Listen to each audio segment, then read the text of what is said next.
মা মেরি, ওই মা মেরির কাছে প্রার্থনা করুন, রোগ থেকে মুক্ত পাবেন, রোগ ব্যাধি থাকবে না। চোখের দৃষ্টি, যাদের চোখের প্রবলেম তাদের চোখের দৃষ্টি ফিরিয়ে দেবে, চোখে ভালো মতন দেখতে পারবে। প্রভু যিশুকে ডাকবেন, ঈশ্বরকে ডাকবেন।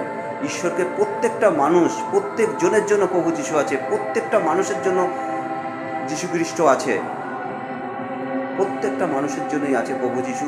যে যেরকমভাবে রোগে কষ্ট হয়ে ভুগছে, যে যার পারিবারিক অশান্তি, ঝামেলা, বিভিন্ন রকমের প্রবলেমের মধ্যে আছে, বিভিন্ন রকমের সমস্যার মধ্যে আছে, জায়গা জমি সব কিছু নিয়ে, সেখানে ঈশ্বর সব কিছু আশীর্বাদ করবে।